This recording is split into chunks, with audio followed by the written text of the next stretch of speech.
Travis Wingenzel.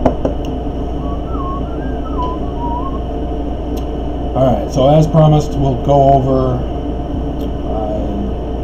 the second motion against the Church of Jesus Christ of Latter-day Saints, as it's already apparent that Mormons are full of hatred, not understanding.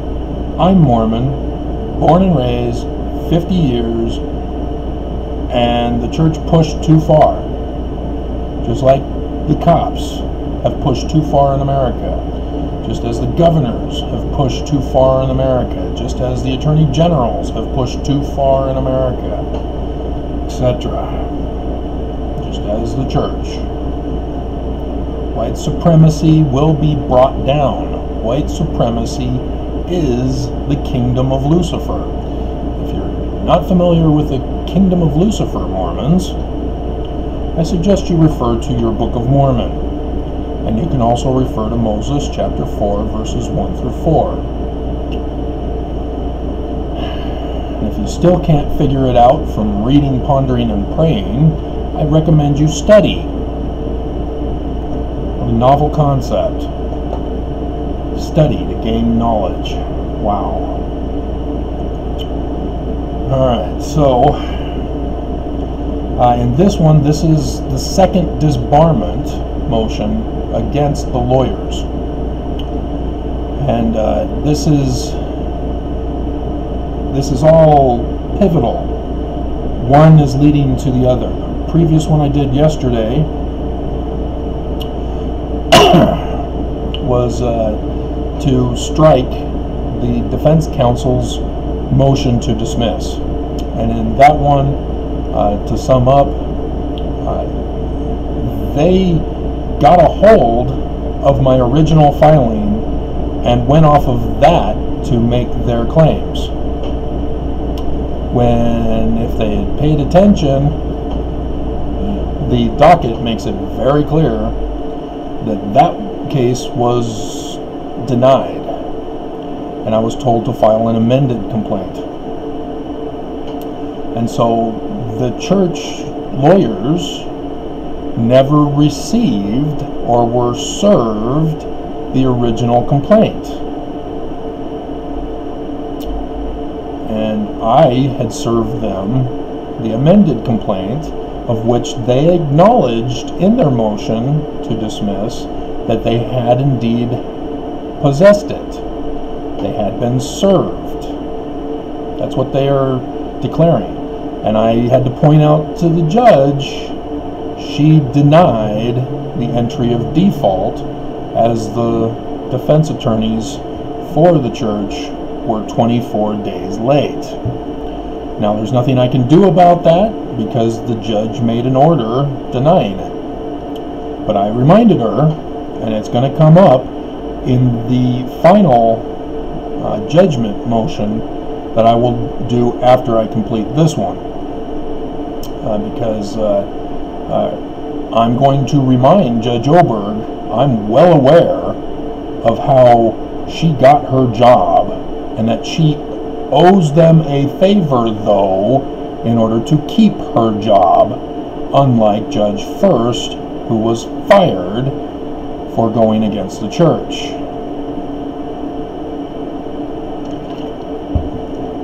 But that's for the final judgment. So in this one, I can't use the same reasoning, I can't use the same argument in the order that was denied.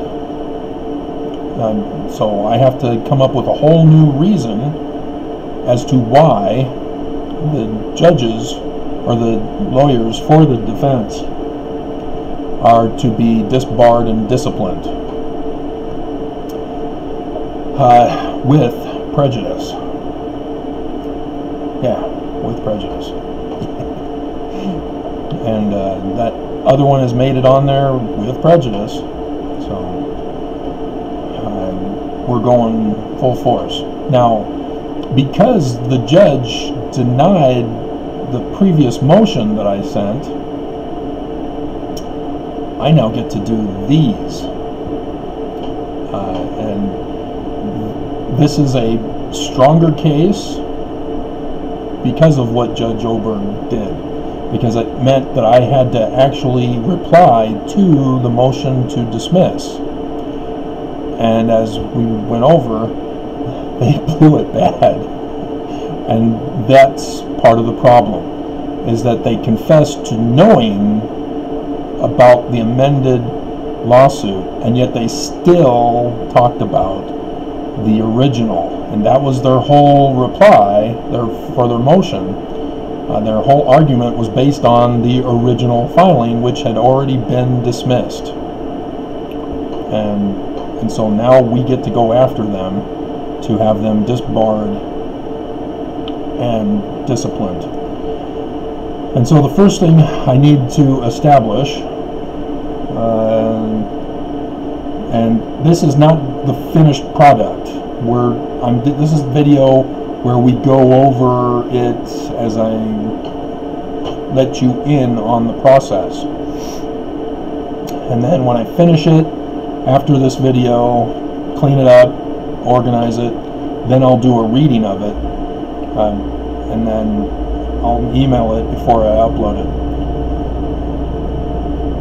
just like I did the last time, and all other times too. Alright, so I've left space for an opening statement, if need be, and we'll put 1. Alright, I'm going to need the lawsuit docket brought up so I can refer to numbers on the docket.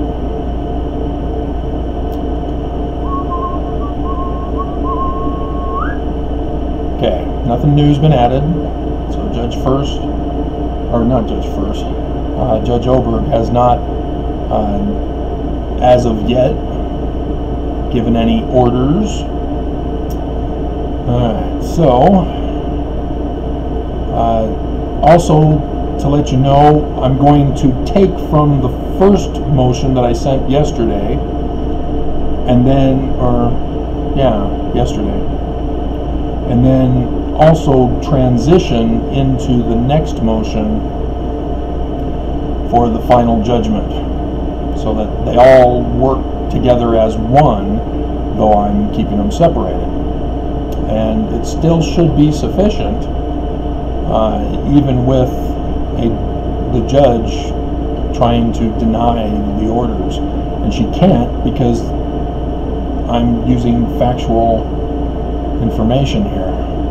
I get to use pictures in this one, though. That's going to be fun, because I have to show evidence.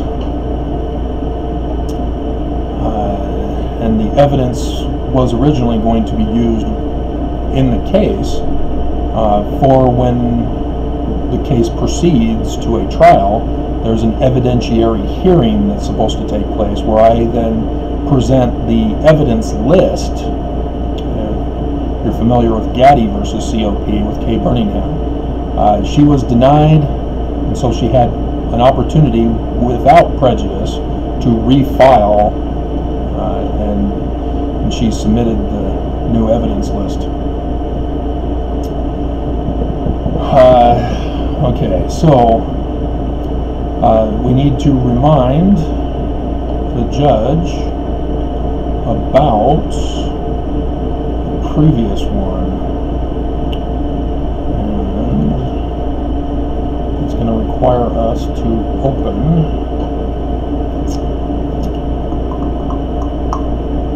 the motion to strike.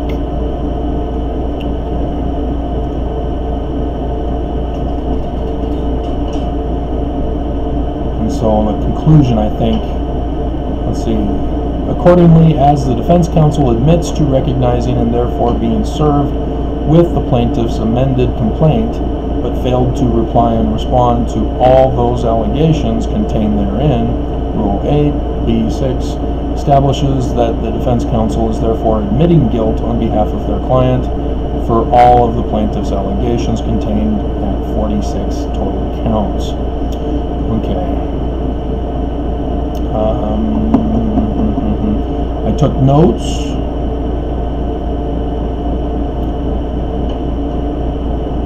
So let's see what we can come up with here. Let's see.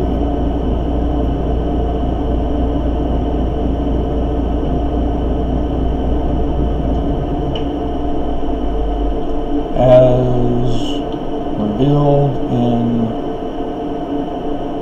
let's do, it's 25.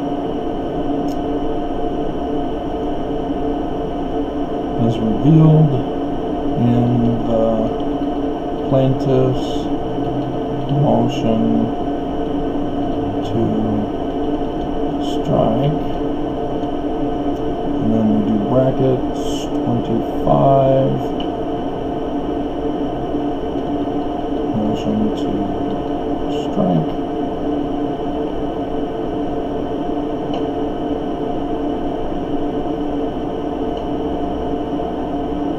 The defense counsel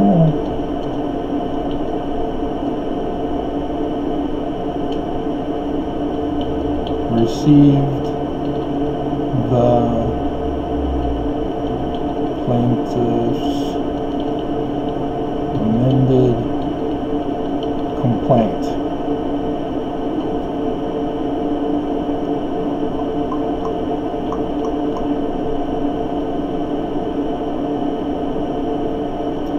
Two,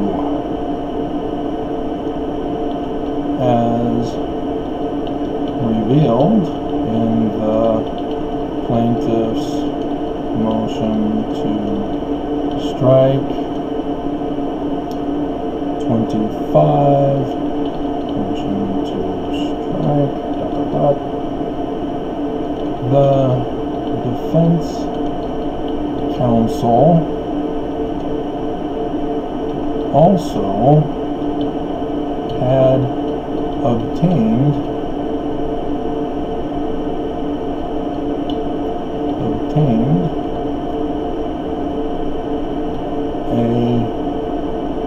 an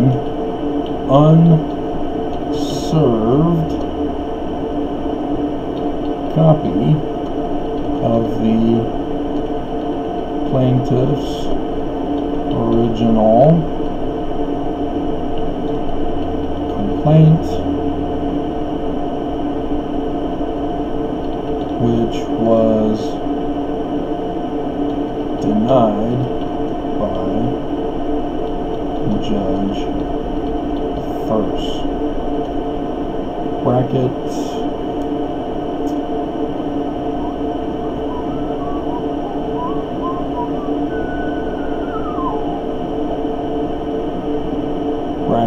let's see, what was it? 9.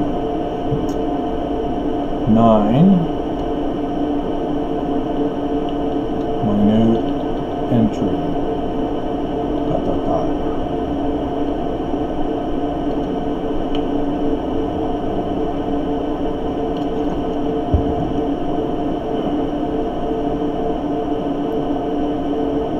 Without prejudice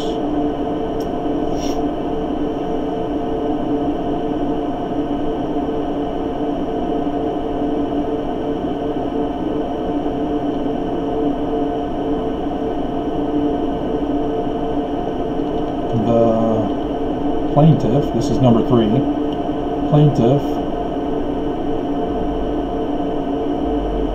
refiled an amended complaint,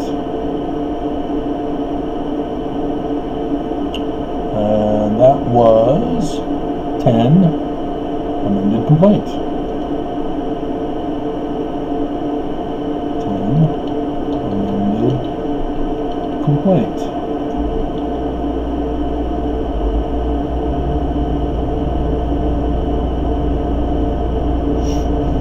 Okay.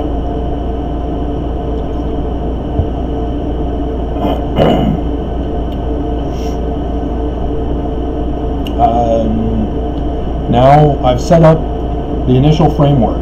These are the facts based on the docket, and so this doesn't make up facts day. or read, ponder, and pray, and then create whatever facts come to your mind. No, this is on the docket. It's tangible. It's official. This is federal official documents. And so that's what's essential here for the court, is to say, hey, this is the official docket information. Okay. Judge first getting fired is for the final one. What we need now is to get these in the right order. Okay, so we've established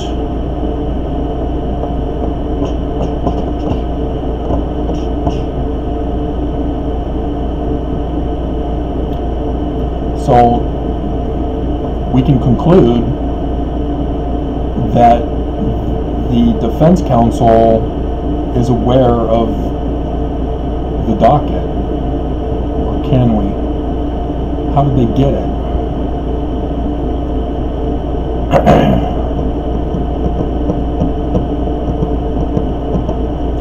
We need to put in first that they filed their motion to dismiss after the amended, so that it's not a, it's not a number 17. Okay.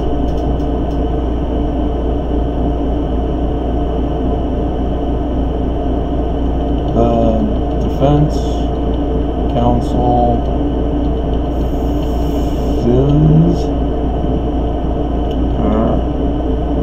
filed their motion to dismiss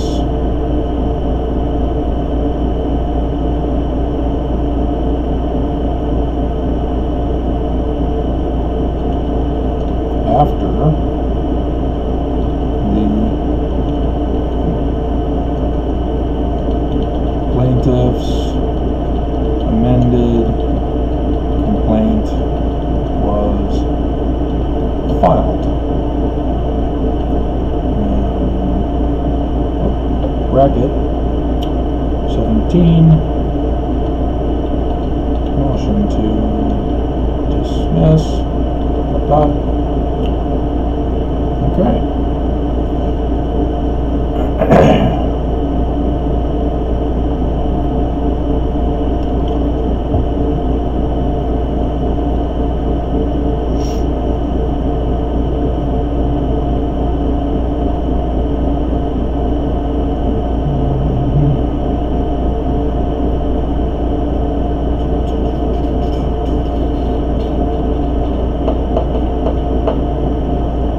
I remember specifically doing the video with you and saying, this is the amended complaint, as I stuck it in the envelope. I remember that. So there's no confusion on their part for this. So I've got to be very careful about what to conclude here. I have to present the facts, and the facts have to lead to the conclusion. I can't force facts to support my conclusion. That's unsound. I have to establish the facts to therefore convince the judge of the soundness of my argument. Okay, and so the defense counsel filed their motion. Alright.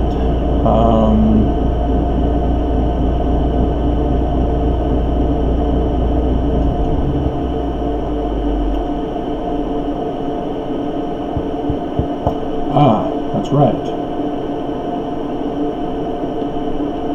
As revealed in the plaintiff's motion to strike, 25. What are you doing? Oh. Gotta get on the right place. Motion to strike, dot, dot, dot. Okay. Pull you up. I've forgotten what it is. Oh yeah. Alright.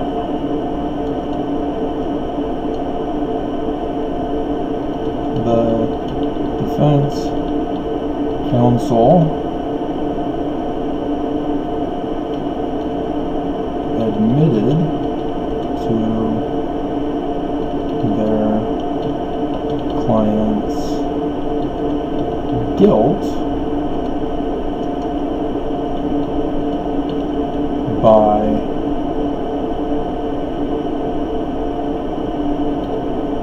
not replying to any of the counts in their admittedly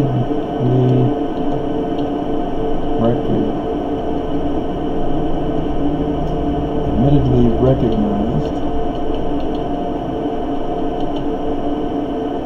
and served amended complaint.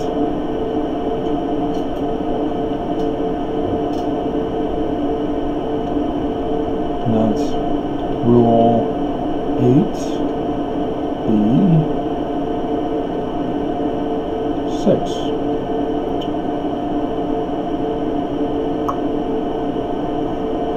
Okay, as revealed in the defense counsel admitted to their client's guilt by unreplying. Okay, so yeah, I do need to go through and edit this, obviously, but we can do it right now since I've caught it.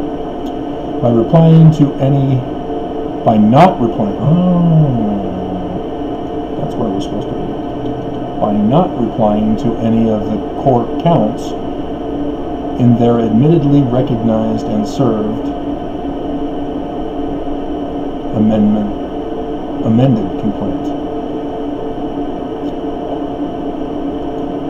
And so that is enough to conclude,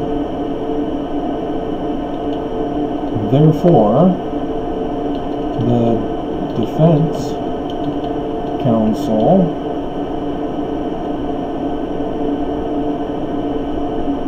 in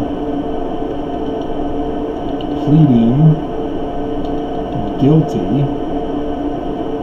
for their client in a motion to dismiss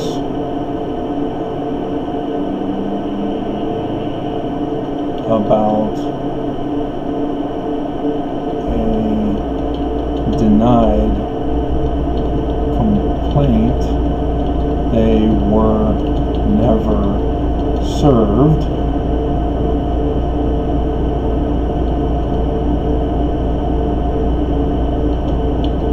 reveals the defense counsel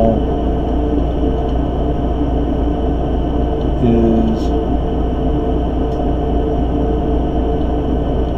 treating the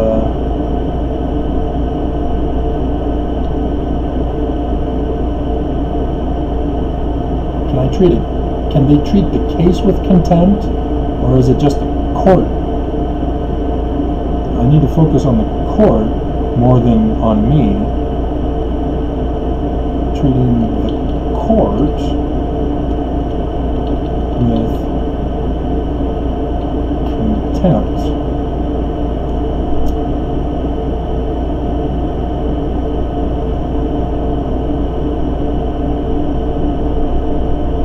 By delaying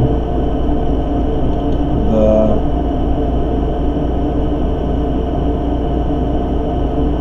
eventual final order of judgment.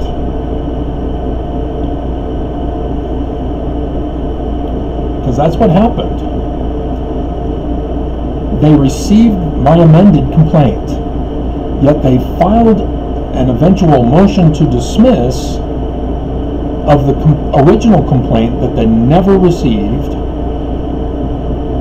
and thus they pled guilty to the amended complaint because they recognized they received it but didn't respond to all the counts as they are required to in Rule 8b-6. And as a result, that means they've pled guilty because they didn't respond.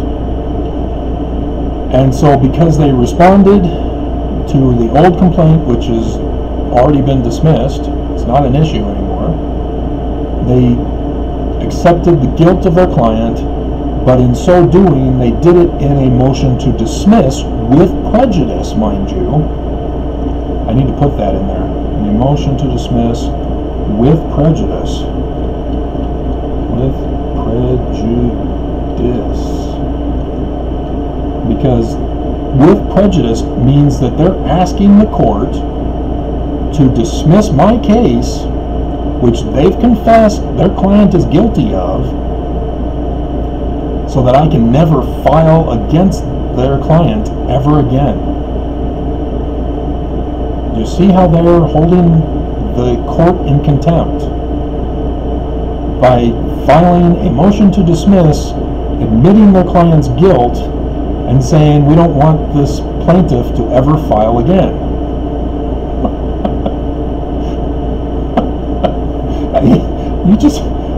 This is how, and you think that they're the dumbest people in the world. But as we revealed in the other one, no, they're doing this on purpose. They think they are that much the law that nobody will touch them. Or as Lucifer says in the temple, no one dares to molest or make afraid.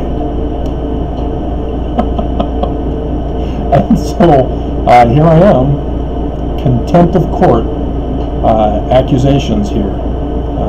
And so this is not a lawsuit against them. This is to say, hey, Your Honor, this is the facts that the defense counsel has presented us. And they're trying to get away with this. And they're dishonoring, disrespecting, holding in contempt the federal courts. And so, yeah, these guys are busted. The judge needs to understand this. She cannot say, well, I'm afraid I'm going to lose my job if I do the right thing and follow the United States of America and the laws and the court processes that you gave the loyalty of oath to do when you took office.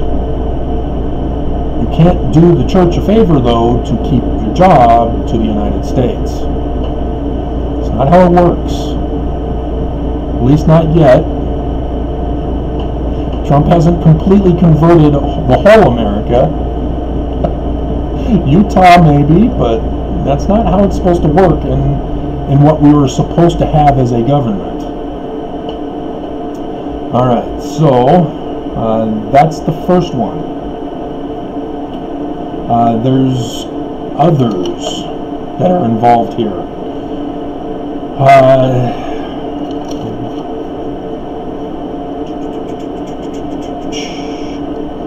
See, now I can go on. So yeah, we can label this as the first cause. Or we'll just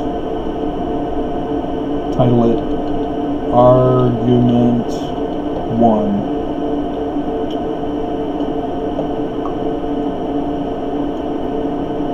Okay. And then this one, Argument 2. In the Roman numerals, the sign of the beast, IVXLCD. Add them up.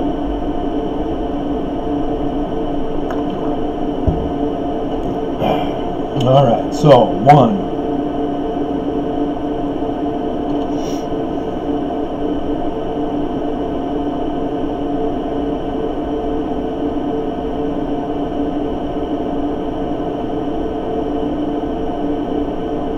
In 1 November 2019 hearing with Judge First and the plaintiff, Judge First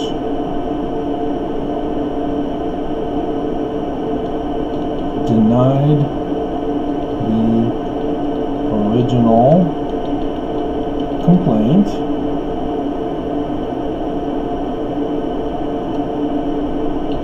but granted the plaintiff to amend the complaint after the plaintiff revealed to the court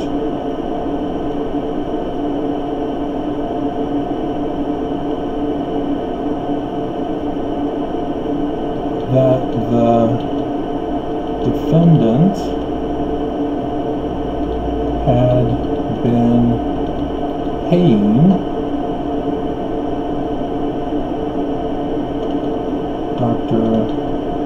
Cohn, who was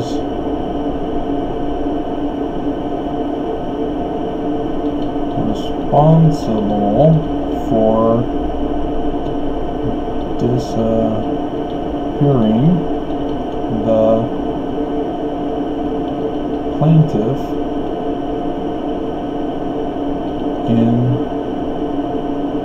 his 2008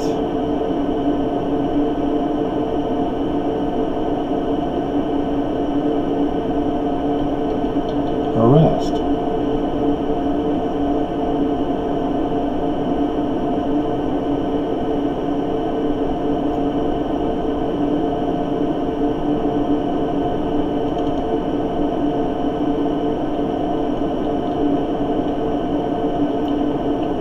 On 6 August 2019, the plaintiff served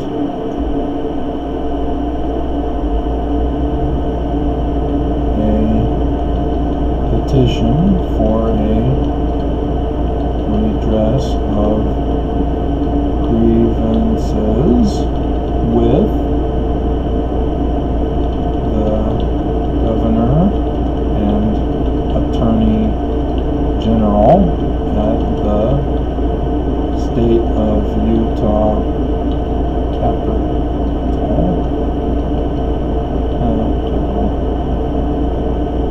I think only the Washington D.C. capital gets the OL.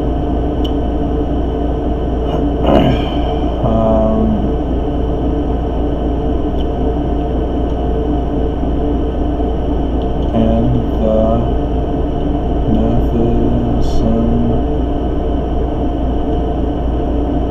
Matheson or Matheson Studio.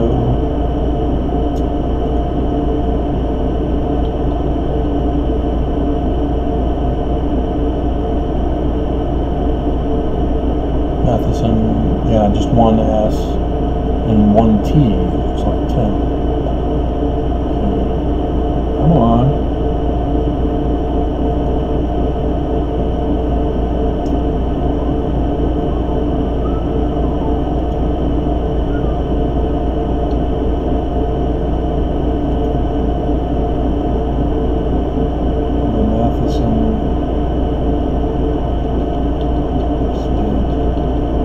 Courthouse, the Matheson State Courthouse, and to the administration building of the defendant at Temple Square. Let's see. Oh.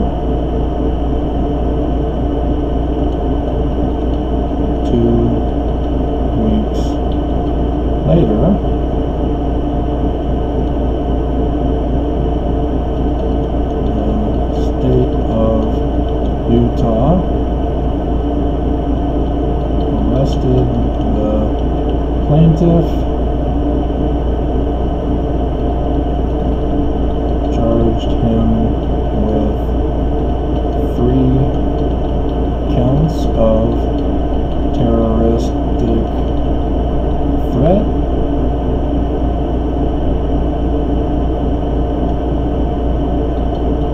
referring to his complaint as a, quote, weapon of mass destruction.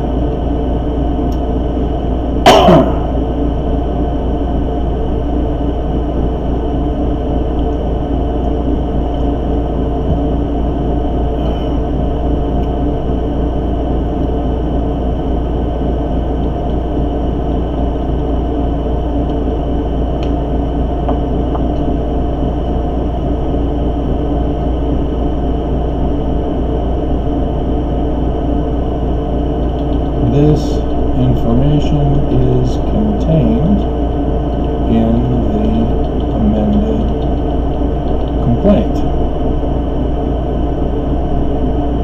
and evidence would be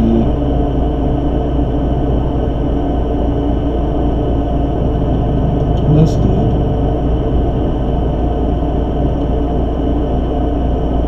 if an evidentiary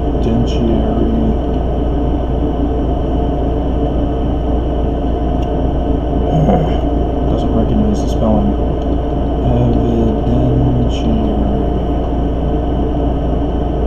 Evidentiary.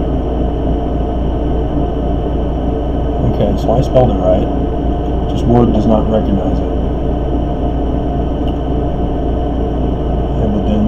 Oh, no, there is an R. An L, I mean. Evidentiary. Okay. Alright. Listed if an evidentiary hearing would be held.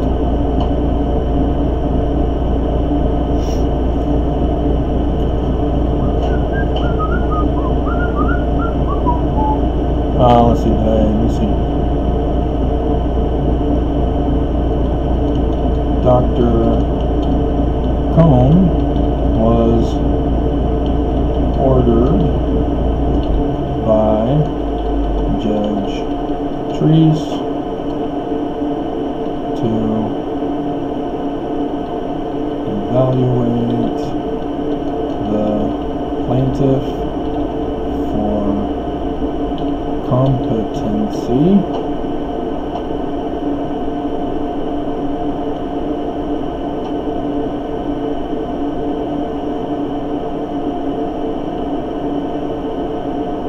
which resulted in the plaintiff's disappearance for 6 years.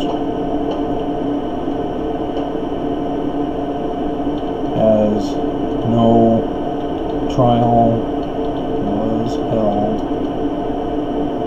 for the plaintiff to defend himself, since he refused to plead to any other pleading, but not guilty.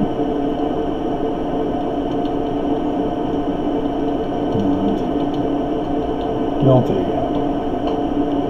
So this also implies a corruption of the system. But I'm not going into that. That's irrelevant for the case.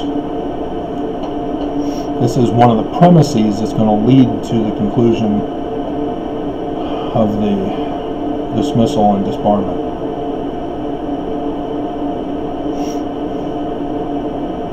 Okay, so I mentioned, okay, Oops, let's see, 96.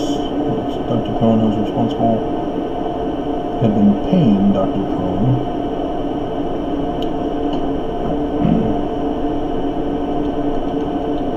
Attached is evidence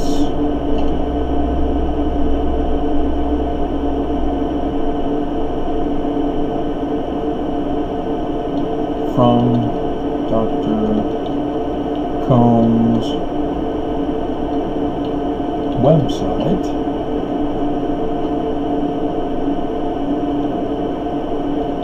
before the 1 November 2019 hearing. And we'll put the hearing, which was November 1st. So it's 9, my minute entry. 9-minute entry.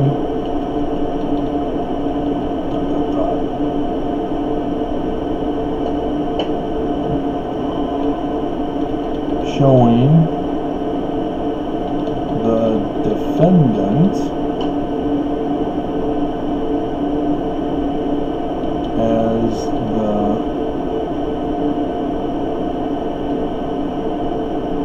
public advertising supporter of Dr. Cohn. Okay.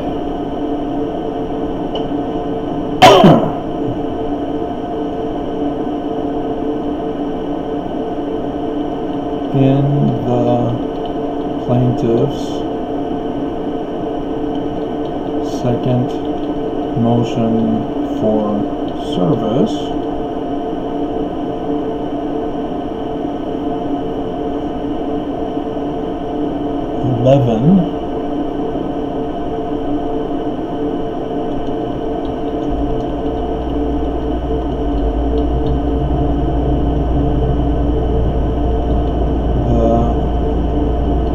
which your honor has denied, and that was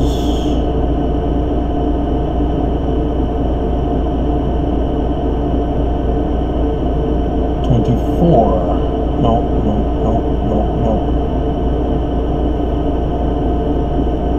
22. Order denying 11 second motion. 22. Order denying 11 second motion for service of process.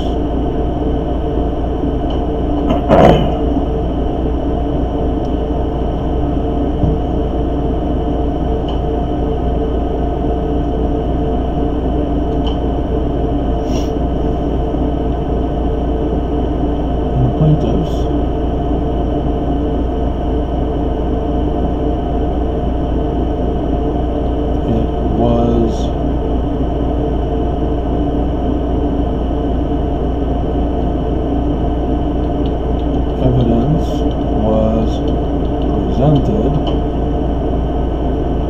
that the defendant stopped publicly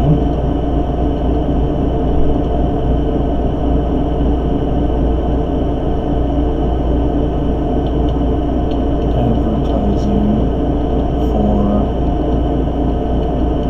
Dr. Cohn.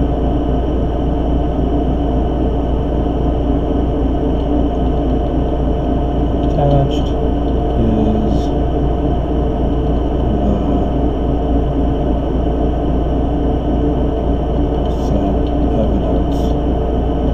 So this is the evidence that I'm talking about that need to be added to this. Evidence was presented.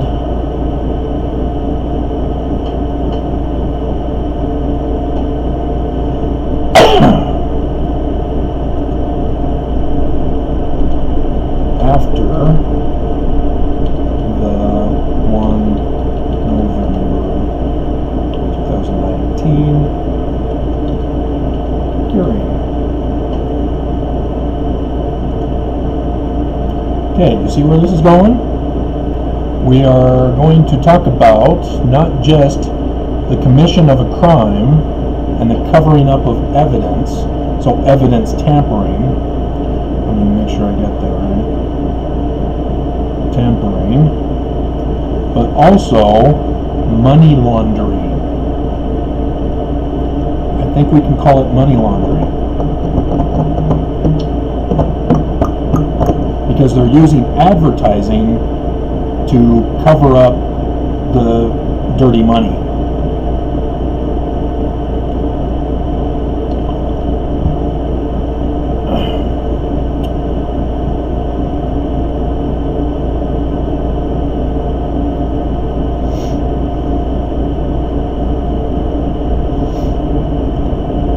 Did I mention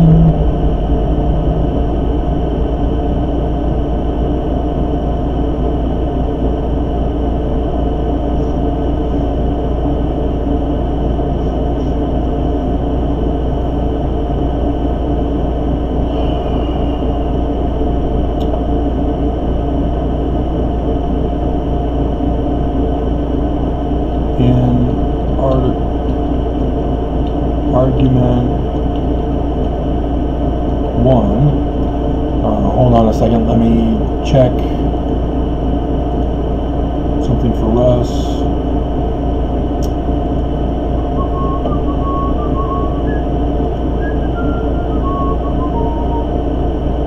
Okay, not yet. I wonder how long this has already been. In argument 1,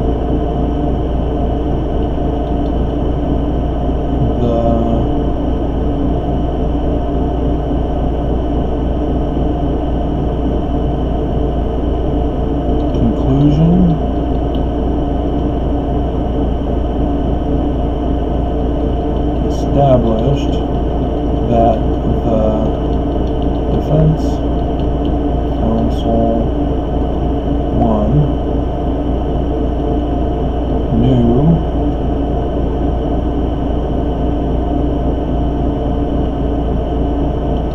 had possession of the original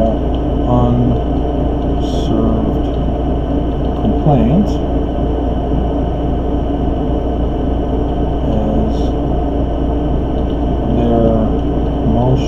to dismiss was based upon it. 2, had knowledge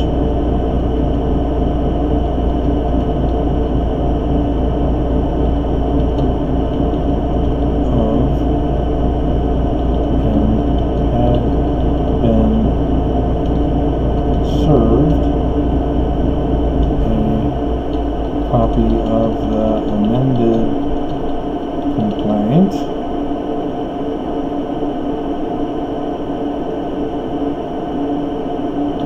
and pleaded guilty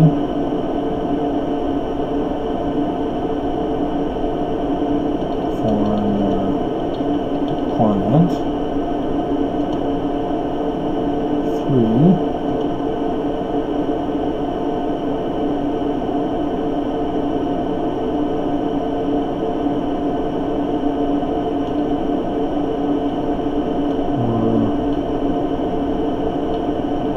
purposely delaying the inevitable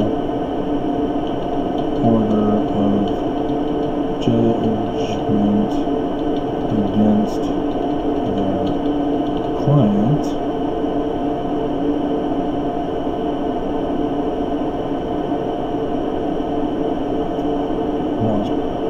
purposely delaying the inevitable order of employment.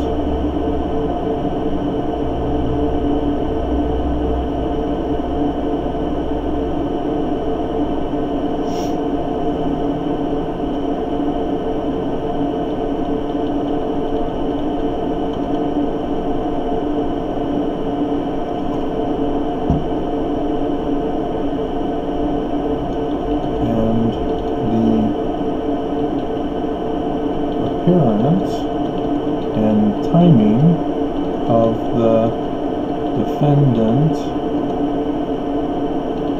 withdrawing public advertising to Dr. Cohn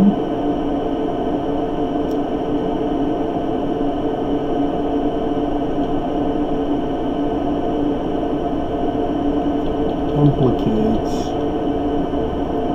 the defense counsel in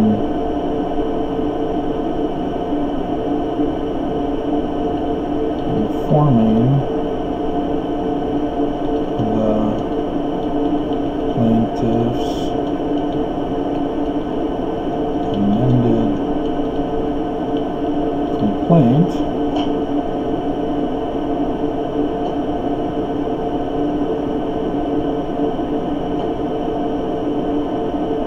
implicates the defense counsel in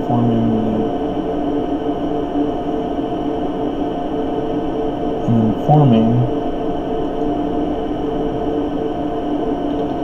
their client about the plaintiff's amended complaint,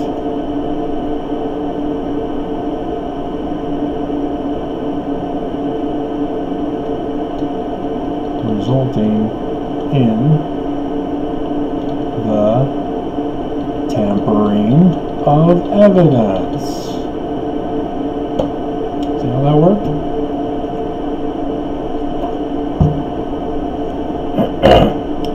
Because all defense counsels consult with their clients.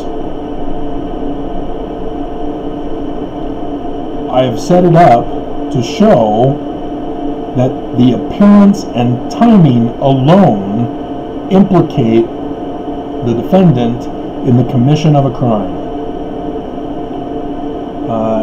Tampering of evidence resulting in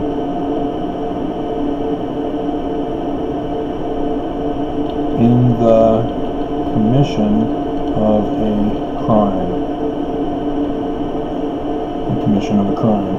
I may need to reword that. But you can't tamper with evidence during a lawsuit. And that's what occurred during my case against the church. The case covered up. Tampering with evidence in the commission of a crime to cover up the payments being made to Dr. Cohn. And I've already established who Dr. Cohn is and how she's related to this case and the church. You see, you can't commit crime and claim to be the true church of God unless your God is Lucifer. And so, yeah, this doesn't work for the church. This actually hurt the church with their cover-up of the payments. There's also, I need to put in the money laundering. Let me check to see money laundering, how that's involved here. Let's see, the concealment of the origins of illegally obtained money. Yeah, that's what they were doing. By taking down the advertising, that was illegally obtained money. So there we go. And advertising is a legitimate business, which money laundering uses, to funnel illegally obtained money. So this will be the next one.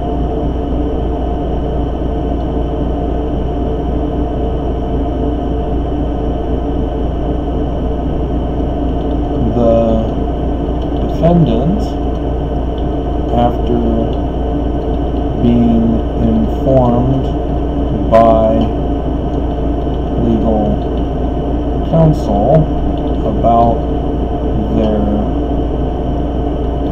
pending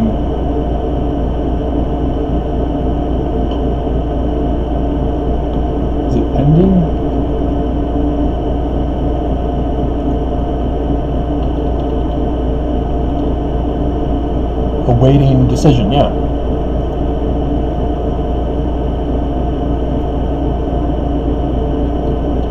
Pending lawsuit by the plaintiff in concealing the payments to Dr.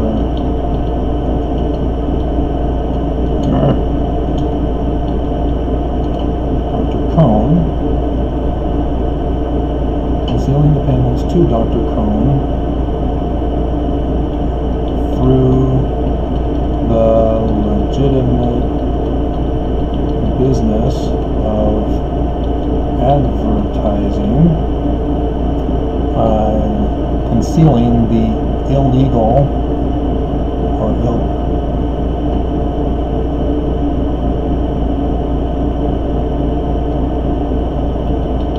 illegally obtained payments to Dr. Cohn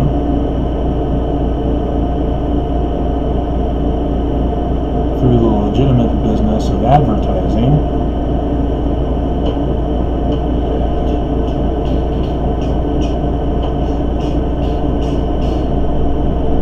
defendant, after being informed by legal counsel about their pending lawsuit by the plaintiff in concealing the illegally obtained payments to Dr. Cohn through the legitimate business of advertising, therefore also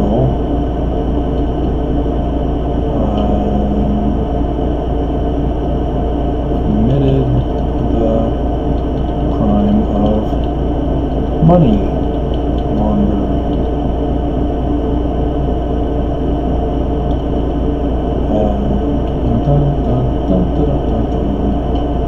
And 5. The defense counsel being involved in these commissions of crime, of evidence tampering, and money laundering,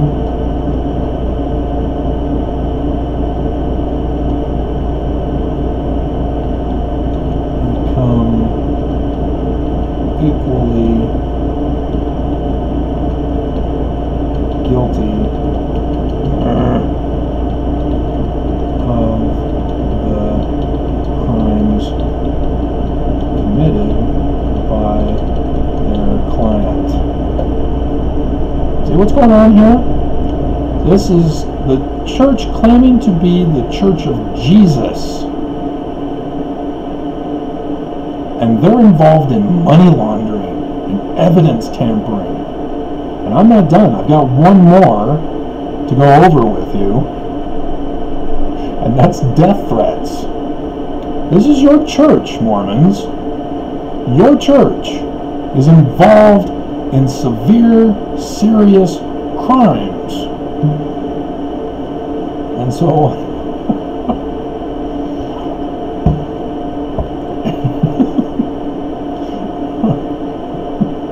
This is not good for you guys. Like I said, the defense counsel confesses to their client's guilt.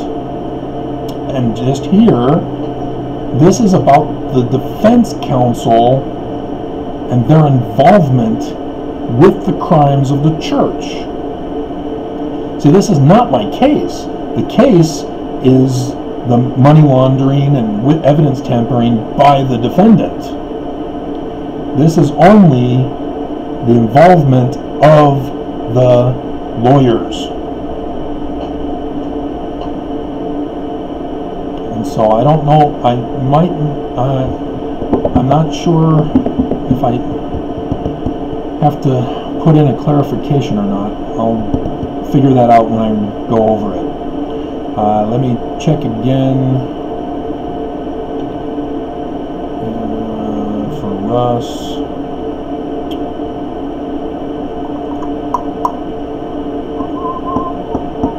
Okay. He's got something ordered that he has delivered to me because I have Amazon that I can watch out for. Alright, so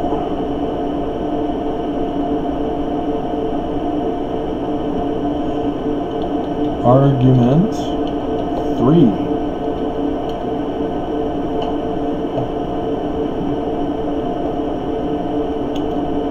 Alright, saved. So, where are we at on time? We're over an hour? Okay. So that's what 3 is going to be about, is the death threats.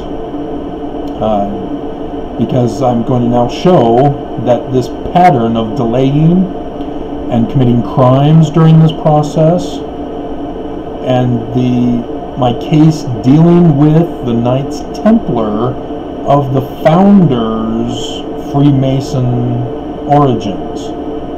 Knights Templar are the highest ranking of the York Rites, and that's involved in my lawsuit. And what happened to me on Friday the 13th, if you know the history of Friday the 13th in October, has to do with the Knights Templar. And so here we have Friday the 13th during this lawsuit, but it's in March. It's not during October. There was no Friday the 13th in October for them to do this for me, against me. So they did it during the Friday the 13th. And that's where they made an attack through people who are identified in the lawsuit. I mean, how dumb can you be? But they were desperate, as I'm going to set up, that they purposely delayed and then wanted to get rid of me to prevent the final order of judgment against them, which they confess that their client is guilty of. So that's what argument 3 will be. And so I'm going to end here, upload this, as Russ's package should be coming soon, and I'll clean this up and order it, edit it, and then I'll do a reading video of the final draft for you.